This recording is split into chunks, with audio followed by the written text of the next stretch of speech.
legalizefreedom.com. Why are we here? Where do we come from? Where are we going? From the nature of reality to the future of humanity.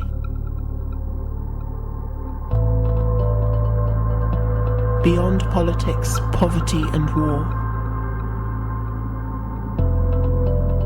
legalizefreedom.com.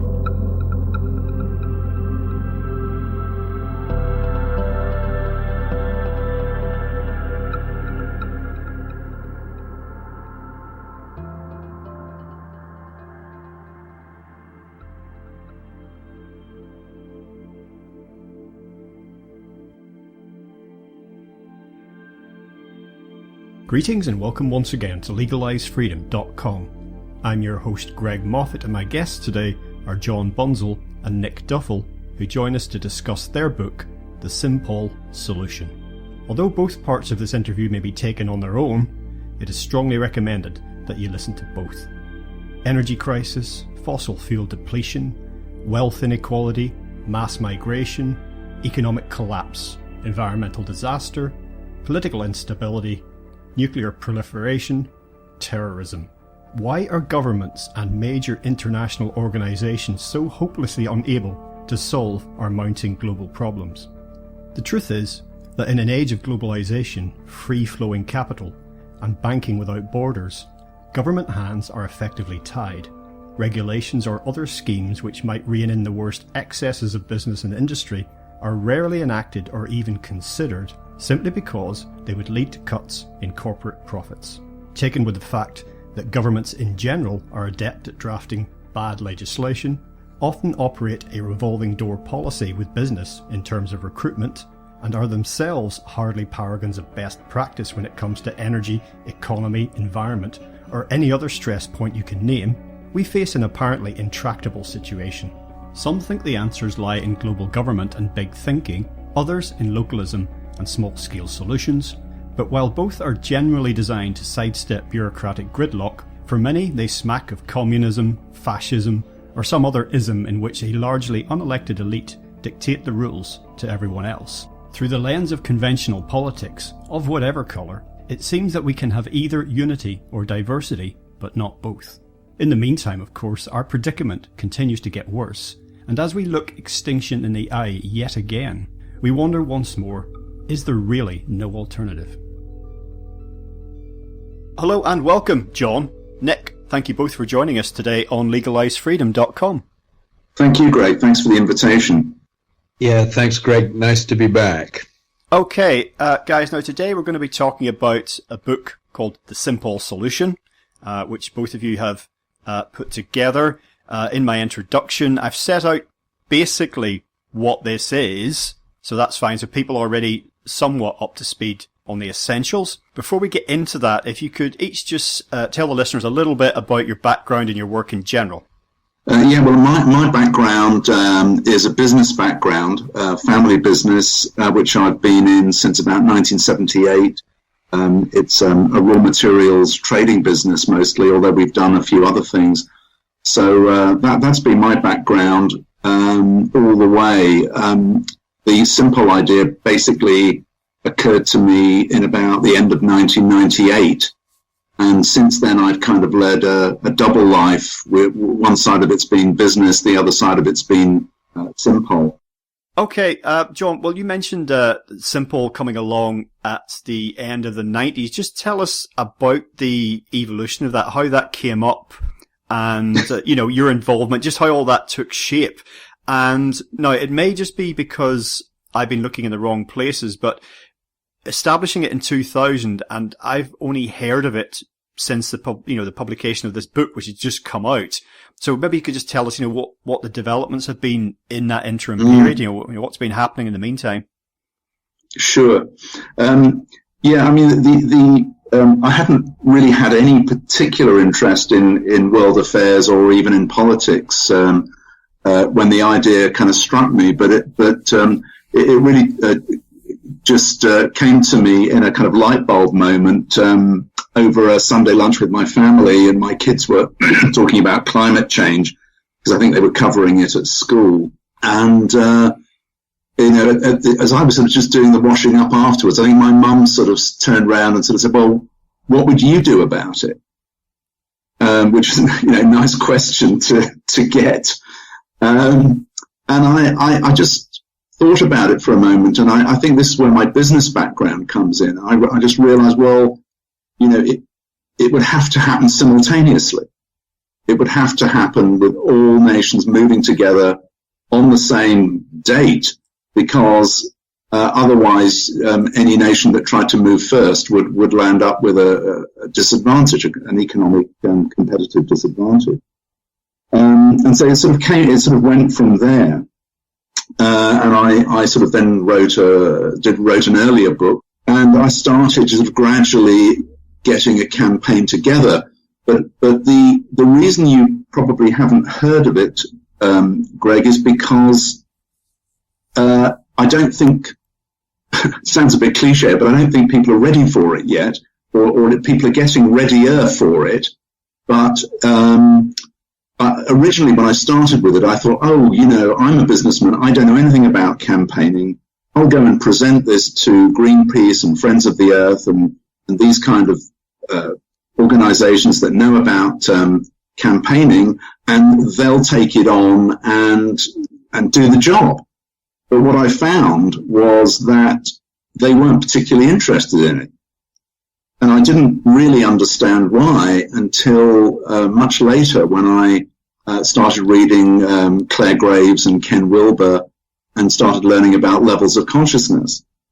And so I had to really sort of start the campaign myself, and with some others, and we've been plugging away at it sort of very quietly in the background, gradually building it up more and more and more. But even today, it's still relatively unknown. Well, why there might be resistance to this concept from those who you might expect to be most interested, we'll get to that again in a little bit. But let's kind of go back to basics with the underlying issue here, which is competition. And there's lots of, on either end of the political spectrum, and indeed right the way along it, there's lots of strong opinion about competition being a good thing, a bad thing. Clearly, on one level, it's kind of neutral, in that, in some instances it's a boon, in some it's to the detriment of all of us. But the overarching concept here is that you've identified as this destructive global competition. This is something quite specific. And so perhaps we just need to explain to people, about that, because that, of course, runs all the way through the book. Yes, exactly. I mean, what you just said earlier, Greg, is exactly right. People haven't really worked out clearly in their minds that competition can be either constructive or destructive. It is not just one or just the other. It depends on the circumstances. And indeed, cooperation can actually also be constructive or destructive. And one can think of different examples in each of those four categories. But I think the point about the book is that today we are generally told under neoliberal orthodox economic doctrine that competition is a good thing. If there's a problem, well, we need to privatize it and bring in competition, and that will bring in more efficiency. It will make prices cheaper. It will provide more choice. And so we are inculcated with just one side of competition. And what the book really highlights is the shadow side. It's the destructive side of competition. And that's really what we focus on. It's not wrong. The orthodox economists are not wrong that competition can bring benefits and lower prices and more efficiency in certain circumstances. But what we're trying to highlight in the book is that the really big problems that we're facing in the world, such as climate change, such as wealth inequality, such as mass migration, corporate power, the rich and the corporations not paying fair taxes, these are all exacerbated by destructive competition. And that is destructive competition between governments. And that means that no government can actually mitigate or solve those problems, because to do that ultimately means increasing business taxes, or it means increasing taxes on the rich. But any government that does that on its own will only see those entities move elsewhere. Corporations will move business or jobs or investment elsewhere. The rich will just migrate elsewhere. And then, of course, some other country will gain the benefit of the tax revenue. So governments are, I suppose the way to explain it would be to say, you just imagine a football field that doesn't have one referee, but it's divided up into about 200 squares, with each square having its own referee, like 200 different countries, its own government. And the only way that the referee can get the players to come and play in its square is by making it the cost of playing the game cheaper in its square, which means cutting taxes for the rich, making it attractive for corporations to invest. And so you can easily visualize what's going to happen. It's going to be either a race to the bottom, or it's at least it's going to mean that regulation on things like climate change is what we call chill. It's called regulatory chill. It means that regulations might be actually not racing to the bottom, but they're not actually increasing fast enough to deal with the problem. So those are the two aspects of destructive competition in the race to the bottom thing, which most people are quite familiar with. But almost the more insidious one is this regulatory chill, where governments just can't regulate to sort out problems adequately enough, because they fear competition. They fear that business and jobs will move elsewhere. And so, of course, the problems just keep getting worse. And we hear a lot these days about, the sort of mobility of capital, because, these days you're not even moving money. It's not like a centuries gone by when you have to load up a chest full of gold and haul it around the place. It's just, a few keystrokes, and suddenly your billions aren't in London anymore. They're in Singapore or whatever it happens to be. And that's it. It's even worse than that, Greg, because just the mere knowledge of governments that businesses and the rich have the ability to press those keys on their keyboard is enough. And of course, we've seen with businesses that do have buildings, infrastructure, employees, Amazon, Starbucks. We've heard news stories about those in recent times, about them sort of having nominal headquarters in places. So when Starbucks can't just up and move all their stores out of a country, but they can shift where they're paying their taxes with a few, bit of sleight of hand, and there's tax evasion versus tax avoidance. Some of it's legal, some of it's not. But the point is, it's more mobility, this sort of fleet of foot that governments don't have and that populations tend not to have. Makes it much easier to bend the rules and even break them. Yeah, that's right. So this is in a sense where you get the widening gap between rich and poor, because effectively what you've just described, Greg, means that any entity that is globally mobile and can therefore shift its resources, across national borders, or can play one government off against another, will win at the expense of any entity that is nationally rooted, such as national government, such as the middle classes and the poor, who don't have the ability to move their resources around so easily. So it's very easy to see, why, the rich get richer and the poor get poorer. It's not complicated. And with the global kind of business situation, it's kind of like no matter how good competition is in some ways for a while, that the benefits can't cut off at some point. That just gets to a point where actually you're getting not just diminishing returns, but it's actually causing major problems in other parts of the system. But you've got this imperative that you've described with the regulatory chill, money being moved around, chasing this race to the bottom, which you also described. But even when there's disbenefits piling up, because some people, the people in control, are still gaining, the incentive is, even though it dooms the whole system to collapse, and even those who are benefiting ultimately right at the top, that's not got a future either, but it's still this bizarre imperative. It's almost like we've unleashed something that's just almost beyond human control. Of course it's not, but it seems that way doesn't it? Of some, I don't know if you've ever seen the movie The Corporation, but when you watch that, you very much see how we can put together an entity on paper or even bricks and mortar, whatever, give it a name and off it goes. And I remember when Enron blew up, that whole scandal, and everyone talked about, Enron this and Enron that. But people made those decisions. And that was the other problem with the banking crisis, wasn't it? It was like, Royal Bank of Scotland did this and Deutsche Bank did that. But hang on, who did it? These people never seem to be named.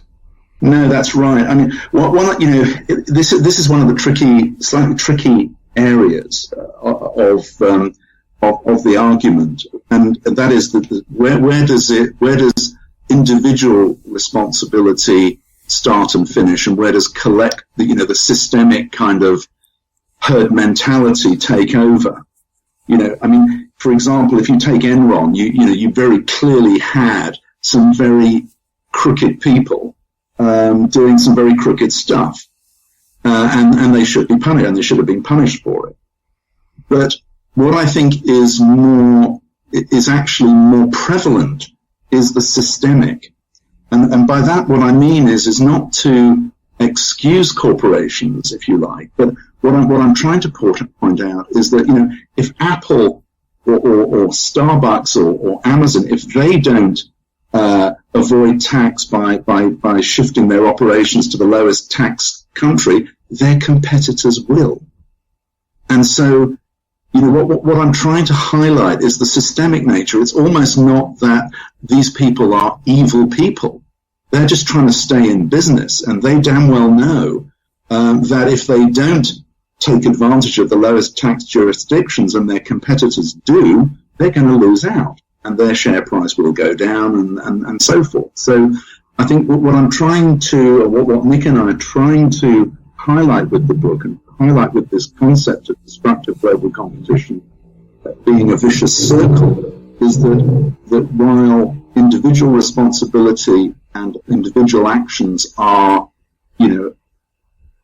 need to be taken seriously, there is a very powerful systemic driver for this, which actually leaves business people often with very little choice.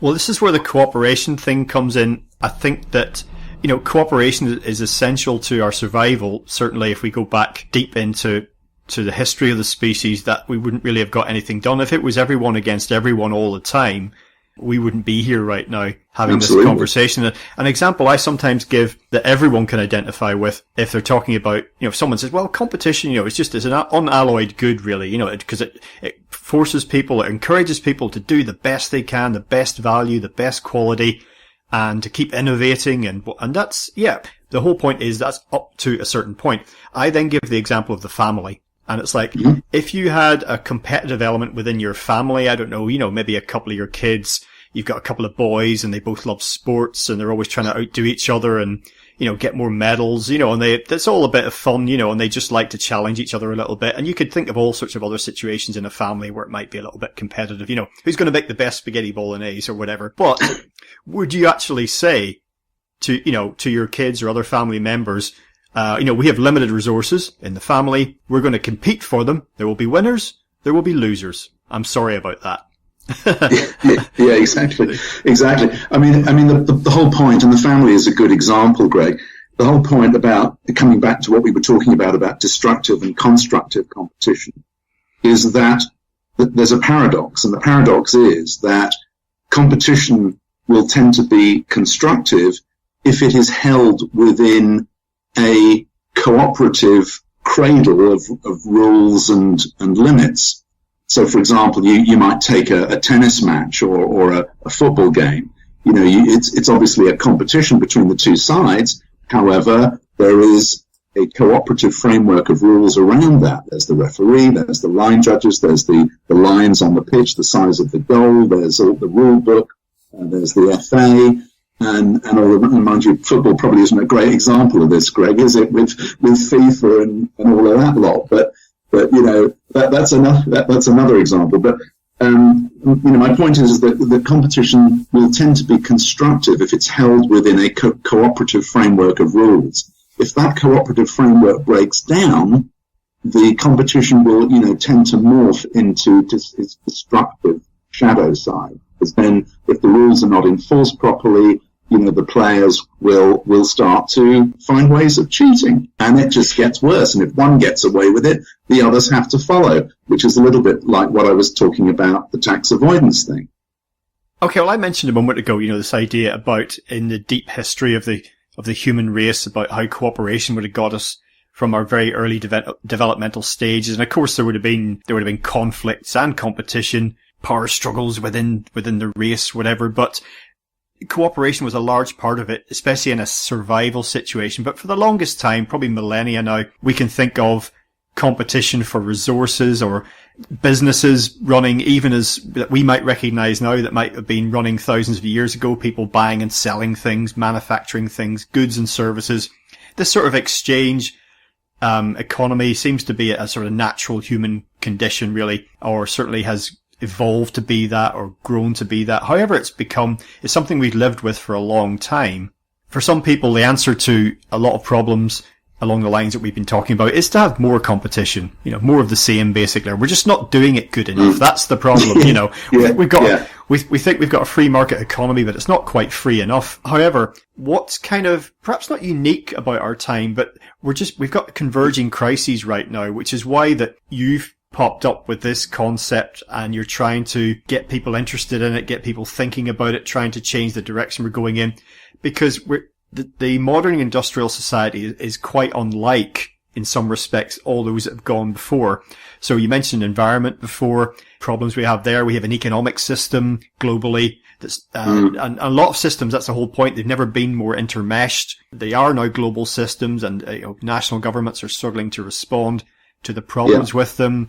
We have energy situation going on at the minute. We're coming up increasingly against problems providing enough energy to keep all of this cascading system going. So it's against this background, really, that you're saying, hey, look, we have to start thinking about this differently. So that's why if you, or perhaps your earlier incarnation 1,000 years ago, probably these ideas wouldn't have been seen as particularly relevant because resources, everything else just seems so much more abundant. Well, I'm not so sure, Greg, actually. I know where you're going with this, but I think at every stage of human history, we had the same problems, but on a different scale.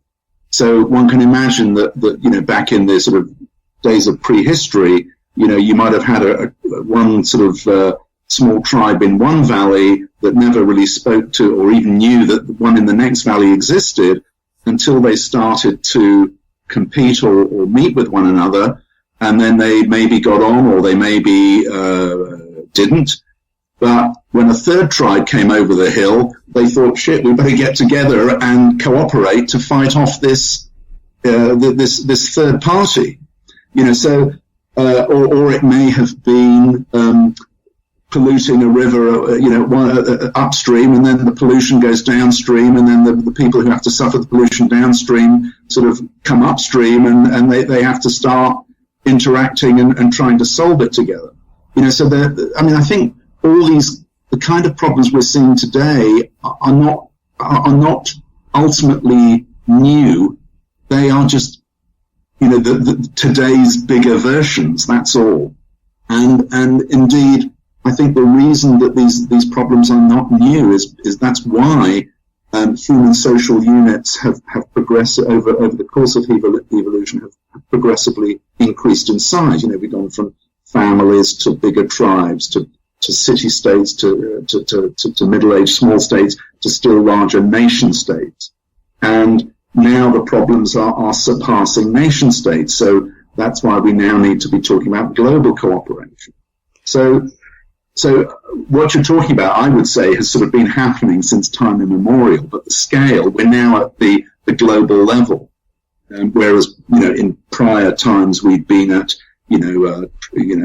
family or tribal or city level. Now we're at the global level. Okay, I guess what I was thinking of was just that the scale in itself was a problem now, perhaps unlike that which we'd faced before, because some of the threats or potential threats would be on a global scale, and that could pose problems of survivability, or even of the civilization that we have continuing in its current form, if you see what I mean. So yeah, that was the thrust of my point, I think, was just that. You're quite right. Yeah, that's right. You're absolutely right. I just wanted to sort of point out that this isn't, that this has sort of been going on since time immemorial, but right now the problems are, as you say, they are bigger than ever before, and they're global.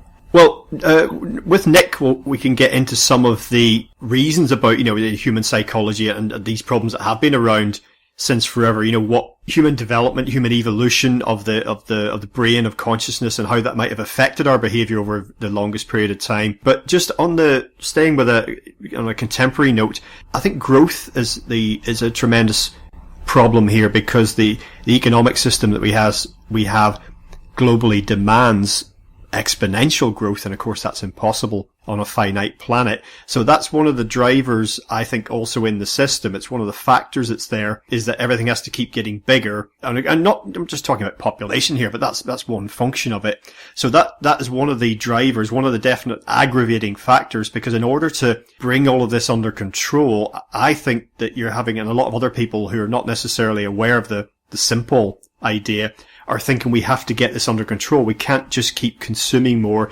and having ever more debt, ever more energy consumption, ever more resource consumption. Whatever this is going, we're going to have to at least bring this to a halt. We're going to have to stabilize this somehow. So absolutely.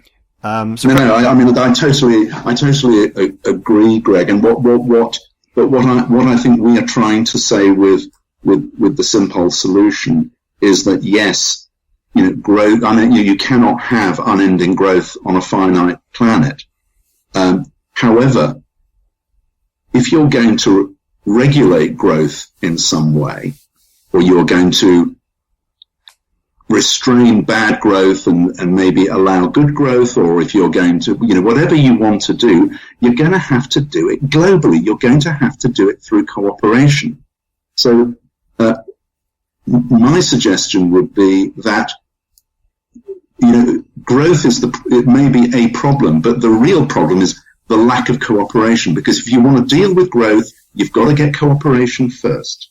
No cooperation, and you won't get any control over growth. Okay, well, we've used the word global a few times, so let's just address the elephant in the room for a lot of people, which is this idea about, here we go, global means global institutions. We've already got a bunch of those. They're either impotent, or they're malign, or, they're they hoover up money themselves and don't really seem to do very much. People thinking about, IMF, World Bank, United Nations, you name it. Other people that I've heard talking on these subjects just think, oh no, can you imagine a global technocracy of faceless bureaucrats? The EU just writ large on a global scale, it will be a nightmare. So people's negative ideas about global organizations, or about the idea of a global government kind of telling everyone what to do, you do address that in the book. You say, this is not what we're talking about here. And in fact, there's a very illuminating thread running throughout the book, where you say, well, although localism, which a lot of people are talking about at the minute, isn't the answer to this as such, that some global levels of cooperation could reignite the good aspects of localism, localism where it's appropriate, and indeed that national identity, we're not talking about nationalism here, but national identity in terms of culture and history, that isn't going to be erased by any of this. It can actually be reinforced and kind of brought back to life in some ways. Exactly, Greg, and actually, it's this is a critical point. For example, let me just mention E.F. Schumacher, who wrote "Small is Beautiful," and who's sort of regarded as one of the, I suppose, the fathers of the environmental movement. And in fact, he wasn't. "Small is Beautiful" was not his chosen title for that book. It was actually that title was given to the book by his publisher. But as a result of that, I think a lot of the environmental movement think that everything's got to be small now, and therefore everything global is bad. But actually, Fritz Schumacher was actually talking about appropriate scale. And as you'll know in the book, we quote him where he says something like, just paraphrasing it now, we need the freedom and autonomy of lots and lots of small units, but at the same time the orderliness and the orderliness of large-scale, possibly global unity and coordination. In other words, what he was talking about is that the way you get healthy smallness is sort of within a cooperative bigness. It's a little bit like we were talking about the tennis match. If you want healthy competition, you've got to have it within a larger cooperative framework. And it's this duality, and it's holding the global and the local together in one's mind and not privileging one or the other. And that's what people, I think, find difficult. But that is what we are talking about with the Simpol Solution. And we're not talking about a world government. We are talking about coordinated, simultaneous action between the existing nation states that we have in the world today, and how we as citizens can actually drive our politicians, at least in the West, towards that more cooperative framework through which, and only through which, we will solve things like growth, like climate change, like wealth inequality, mass migration, and so forth. And only through that kind of coordination will you be able to have, for example, transnational redistributions of wealth, where we can start taxing these multinationals and redistributing some of the wealth to poorer countries, so that people can make a decent living at home and they won't feel the need to migrate in the masses that they're migrating today. So, it's actually rather, as opposed to multiculturalism, what we're talking about is simulculturalism. It's about a global coordination that supports every culture on its own terms and at its current level of development through an economic system that is genuinely fair and equitable to all. Which I know sounds, even when I hear myself say that, I recognize that it sounds sort of slightly utopian. But what I'm trying to say to people is that if you have a global economy, as we already do, you cannot hope to make it just or sustainable without some kind of global cooperative government. Yeah, you mentioned migration there and multiculturalism, and I think that that's one of several kind of problem areas that we see very much in the news at the minute that I think are addressed, or certainly can be seen through a very different coloured lens when you take it from the Simpol angle. There's kind of a few light bulb moments there. It's like, okay, right, and I think that the multiculturalism that a lot of people are resistant to is basically, it's being sold to people as kind of, it's a way of trying to deal with mass migration. So the mass migration is resulting from some of these, this destructive global competition. Essentially, that's one of the nasty side effects. People feeling that they've got no option left where they are. That's right. So they've got to go somewhere else. Who can blame them? They need to survive. They want some sort of life for themselves and their families. And when they end up where they're going, so a lot of them do. Anybody who has, now of course there's some small-minded, ill-thought-through criticisms of this, but there's some perfectly reasoned ones. We saw this, we see this all the time, perfectly reasonable, informed people saying, well, I'm sorry, actually there are some problems with this. But a lot of the debate around that, people try to shut it down by saying, well, it's multiculturalism, what isn't to like about that? People from other parts of the world coming together, we can all live together in peace, can't we? Why have you got a problem with that? But any of the issues around that do tend to not only be understood, but you can see, as I mentioned earlier, you can see how we can work our way through this if we take a different approach to it. And the same can be said for the impotence of government, which a lot of people are very frustrated with at the minute. Why can't our government make a decision? Why can't we get a clear government, a government with leadership and a clear agenda, know what they're doing and get things done? The same with growing inequality, which a lot of people are frustrated about. Another side effect of this destructive global competition. The way I sum that up is when Walmart employees can no longer afford to shop at Walmart. That type of thing, Yeah. You see a lot of I'm that. laughing, but it's actually incredibly sad. It's a good example. Yeah, absolutely. And we have a win-lose global economy where the globally mobile win and the nationally rooted lose. And ultimately, the only way you will solve that and all the negative fallout that you just described that comes from that is through some kind of cooperative global governance along the lines of Simpol or something similar, I would say. So we've seen a number of movements come up recent times, the last couple of decades, activist groups trying to do something about some of these problems. One of the most recent, of course, was the Occupy movement that you mentioned in the book. But they seem to kind of just fizzle out. And a lot of these mass action revolutionary movements seem to have their moment, and they've arrived, and it's like the time has come for this. And yet it just, whatever momentum they have, it just seems to either fizzle out or be stamped out. We saw the violent put down of some of the Occupy protests. And what you're advocating, we've already addressed the idea that we're not talking about global government here. Implementing these ideas does not require revolution. It doesn't require rioting in the streets. It doesn't require people attacking the halls of power with flaming torches and pitchforks, nothing like that. It doesn't even require most people on the planet to actually do anything in the first instance. So all these things that people get very cynical about, we can protest, we can sign all the petitions we want, nothing ever changes. We're not looking to get, every household to sort of fill in their form saying, we're signing up for this. Now, of course, you talk about the voting system in the book and how that has incredible power, but the point being, the essential point here is that for those who have lost any faith in sort of power of the people, we're not all required to take to the streets here.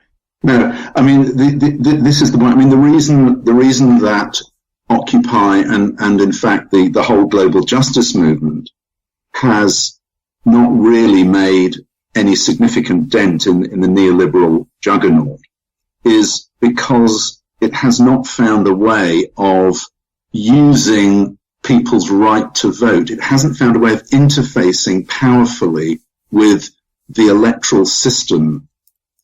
And that is the unique selling proposition of Simpol. We have found a way of interfacing with the electoral system, which is very powerful and which politicians really can't refuse. And we've actually proved that in a small way in some of the elections that we've been active in up to now.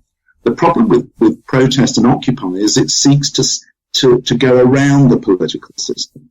It seeks to oppose the system by through protest, through lobbying, through anything other than using the vote. And of course, as soon as you say that, people will think, Simpol's must be some new political party. No, it isn't. It is not a political party, and yet it uses the vote in a very powerful way, which I guess to someone listening to this, Greg, will sound like complete gobbledygook, but this is the point. You've got, if you want to get your head around Simpol, you've got to start dealing with some paradoxes and some new thinking. Yeah, we have tremendous voter apathy at the moment as well, which there's all sorts of reasons why people don't vote or they've stopped. Absolutely, and that too is as we explain in the book, is a function of destructive global competition. Because any government, whoever you vote into power, has to keep the nation internationally competitive, and that effectively means that every government, whether it's red, blue, green, or yellow, it doesn't matter what party, is restricted to a very narrow sort of centre-right, market and business-friendly policy straitjacket. And so it's not surprising there's voter apathy, because people are thinking, what's the point in voting? Because whoever we vote in, they all do the same thing. That's why you've got voter apathy. And of course, as a result of that, then people get more extreme. Now, we've got limited time here, so going into the mechanics of how all of this might actually begin to come to be is probably beyond the remit that, of time that we do have. People can get the book, visit the website, they can find out really, how you envision that this could, how would this actually work in the real world? That is set out, mechanisms, plans, ideas, suggestions about how this could be done. and it is doable. We've addressed the popular objection of global organizations have so far proved divisive or even destructive in their own way. Global government, lots of people object to the idea of this overarching technocracy ruling all. Another one that comes up is how you deal with, and you can address this just as an umbrella problem, how you deal with failed states. For example, North Korea, how are they going to be brought to the table in any of this? How you deal with where religion and ideology come into play, and they seem to trump the sort of logical, sensible, self-evident ideas that you're putting forward. It's like, where religion and ideology become more important than sort of day-to-day reality. And then there's the irrational hatred, which is also linked to both those previous points, or some sort of age-old enmity. Would you really have Israel and the Arab states coming together to discuss some of these issues when they've got, with all the baggage they bring to the table? What would you generally say to people, briefly, how all of that would be taken into account? I mean, the Simpol proposal will sound incredibly naive to people if you just lay it out in a very short form. But it only really makes sense, I think, if one looks at it against a more evolutionary backdrop, against the backdrop of a world gradually sinking under climate change, under all of these kind of problems that we are already seeing now, but if we imagine them getting worse and worse and worse. Because the whole point about things getting worse is that, that's the driver for cooperation. When the water gets up around people's necks, that's when old enemies suddenly realize they're better off cooperating, otherwise they're going to both go under. So I think what we're talking about is a phased process, Greg. The way that Simpol suggests that people can use their votes in this rather novel way to drive politicians towards cooperation, that can start to happen and is already starting to happen in Western countries, particularly in the UK, in Ireland, and in one or two other countries in the Western world. So you can see it starting in democratic countries. I think if you build up a head of steam there and it gradually starts to get taken up by political parties and governments, you can start seeing it spreading out to many other countries. And then, you will then eventually, with the water level getting up around everyone's necks, the pressure for that cooperation, I think, is going to start to take off. And countries who today we think might never, ever participate in a thing like this might actually start to surprise us, because the desperate need for cooperation is the pressure is so high that, they're going to change their minds, because it becomes in their interests to cooperate. Now, I'm not saying you'll get every nation. You might not get North Korea. You might not get a few, rogue states. But then the vast majority can then devise regulations to isolate them so that they can't undermine the agreement that the rest of the world wants to put in place. At the limit, I'm not even saying that this will work. What I'm saying is that if we don't try and do something like this, we've definitely got no chance. I also think that if you look at, you mentioned the Arab-Israeli conflict. If we look as a comparison at, say, the Northern Ireland troubles, they started to get solved when both Britain and Ireland became members of the European Union. In other words, when a more comprehensive framework started to be thrown around Northern Ireland, and the bigger parties started cooperating in a bigger framework of the EU, that kind of filtered down to Belfast and Northern Ireland, and you gradually had the surrounding mood music, if you like, which then created the conditions where cooperation and peace was more likely. So I think it's in that vein that I would like people to see the Simpol proposal. We're not saying, this will happen. We're saying this is a way of creating the mood music, which makes it much, much, much more likely that these kind of problems can be solved.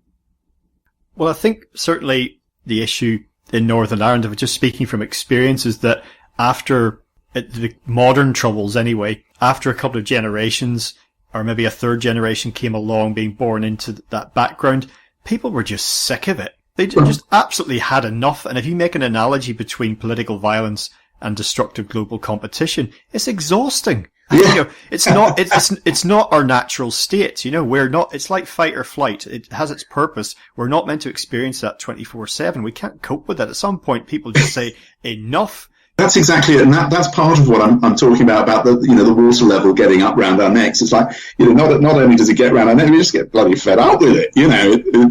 It's so much easier to cooperate and solve these problems together rather than carrying on the sort of exhausting competition that just goes nowhere. And I think that's where a lot of people are now, isn't it? They've had enough, but they can't see a way out. And you can actually, the supposed ways out, we could, which will put us back into contemporary news. Brexit is seen as, for some people, a way out of some of this. Donald Trump, his election, for some people was seen as an alternative to this, a way of doing something differently. Bernie Sanders, on the opposite end of the political scale in the US, he was seen as like a way out. Jeremy Corbyn, Labour leader here in the UK, he's seen as but none of these are actually offering the panacea.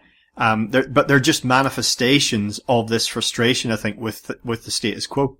Well, they are, Greg, and as you'll know from the book, one of the things that we are trying to disabuse people of is the idea that voting in one or other of these people can kind of solve the problem. The difficulty today is that we're living in a globalized world. It doesn't matter who we elect anymore. Whoever we elect to this nation or that will not be able to do, governments do not have the autonomy anymore that we like to think they have. This is what we call in the book the myth of the sovereign nation. And that's why it actually, we've got to give up on the idea that mummy and daddy politician, if we just vote in the right one, can solve our problems for us. They can't. And that's why we citizens have to do it for them. But we need an organizing framework and process, which is sort of what Simpol is proposing, to allow citizens to take control and to drive our politicians to where we all need to go, which is to some kind of global cooperative agreement under which all of these issues can be dealt with equitably. Yeah, and I'll just say to people again, if anyone's just thinking communism, they're thinking collectivism, gone mad, they're thinking global government, it's not what you're advocating. I'm no fan of any of that. Neither am I. It's all been tried, maybe not global government, but the global government model's been tried on a smaller scale, and all of these things have been proven to be unsatisfactory or just insanely dysfunctional. So that's not what we're talking about. You're just trying to see a way through this, because the alternative, which I don't think anybody really wants, is more of the same until we annihilate ourselves. And, even doesn't matter how many ivory towers that elite people can build, money won't protect them in the end. Private armies will only do so much. At some point, we're going to get to a point I described there a minute ago where it's just like, okay, enough is enough. And either those people who are in a position to really start doing something about this will do, or they'll just, one way or another, they'll be set aside and other people will step forward and do it. And two perhaps extreme examples of this that spring to mind, one from fiction and one from the real world. Perhaps the most extreme one is probably, people are familiar with post-apocalyptic fiction and the film Mad Max. And I've used this example before, and I said, well, what happens in the original Mad Max trilogy? Okay, you have a world in crisis, energy, economics, environment. You have collapse. We see that in the second film, men feeding on men. It's a nightmare. Civilization as you and I know it, a decent life, families struggle to hang on by the skin of their teeth in that situation. What happens in the third film? They come out the other end, and what do they end up doing to make a future? they cooperate. They start to build again only when those people that were tearing each other's lungs out, only when they've decided they can't take it anymore, do things start to improve. So exactly. Now that's it. We don't want it to come to that, but that's how strong our impulse to actually survive is. The other one, to use a real world example, I remember very well in the 1980s when they started to introduce unleaded petrol. And there was the whole resistance to the first adopter thing. And I clearly remember the adults at the time, some of the men saying men, it would have been then more like it being in control of which car was bought and what fuel went in it. Oh, that new unleaded, it'll never take off. I'm not getting an unleaded car because it'll just be me. No one else will do it, And, it costs more, no, the car will be less powerful. And at some point, something happened and suddenly it was like, oh, you're still using 4-star. Oh, that's odd. Or, oh, I can't buy 4-star anymore. And people just switched over to unleaded. I'm not quite sure what happened, but it wasn't an individual that did that. It was like a societal dynamic. I dare say psychological, and Nick will have something to say about that. Yeah, definitely. Yeah, no, that's right. And what we think is impossible today becomes very, very possible tomorrow. And this is always, I very much sort of see ourselves today, Greg, much as perhaps people were at the end of the Middle Ages in Europe, when we still had middle-aged small states in Germany and Italy and, many other, nations, they weren't nations, many parts of Europe. And no doubt, a lot of them were saying to each other when somebody sort of suggested the idea of a nation state, it's, oh, come on, you must be kidding. This is mad. That'll never happen. And, it did happen. And it's going to be the same globally. Either we're going to perish and go back to Mad Max, or we're going to have to take globalization seriously and create a global political cooperation that is in no way a world government. It is just merely simultaneous implementation of certain agreed laws and taxes and what have you to legislate globally on the bads that we're all experiencing at the moment. So, just as we bring things to a close for today, John, what has the response been so far? Now, obviously, as we talked about earlier, the Simpol concept has been around for some time now, but you've obviously been doing some publicity for the book. Maybe some advanced copies have gone out there. What sort of response have you had to this new drive to get the ideas out there compared to how the response has been thus far? We've had some really good responses, and you'll see some of them from Noam Chomsky and Ken Wilber and other people in the inside cover of the book. So we're getting a really good response, and I think that part of that is because of Brexit and Trump. I think until Brexit and Trump happened, people, particularly on the left, were just not really listening to the sort of thing that we're putting forward. But now they are much more ready to listen. And so, it's, we're getting a very good response indeed so far. Well, just a closing thought from me. I mean, just to be positive here, this is a challenge, undoubtedly. We're facing multiple challenges, but this is an opportunity. And that might sound like a bit of a cliche. People say there's opportunity in every challenge, but really this, I think, medium to long term, what we're looking at here isn't just trying to salvage the remnants of something that was once somewhat good. There's an opportunity here to make something much better. Now, we may not live to see it. Maybe our grandchildren won't live to see it, but that's the trajectory that we're on. I think that we have the chance to seize that opportunity to move to like a new stage of development. I'm not talking, you mentioned earlier, utopia. There will be no utopia. There never has been. There never will be. A utopia is almost as disastrous as a dystopia. But we can remodel many of our systems as we evolve our sense of self and how we see the world. And that's really, as Nick has pointed out, that's crucial. Change our thinking, because everything flows from that. Absolutely. It certainly does. And, you're absolutely right in the way you've laid it out there, Greg. I would only just say that having worked with Simpol for some time, the results we've achieved at the last election, we got about over 600 candidates from all the main parties signed up to Simpol, and the number of citizens that were active in achieving that was actually relatively small. So the great thing about Simpol is you initially think, oh God, it's going to take masses and masses of people to get anything to happen. Well, actually, the leverage power is incredibly strong. It can take relatively few people to make a big result, and that's the beauty of a new way of doing politics and a new way of thinking.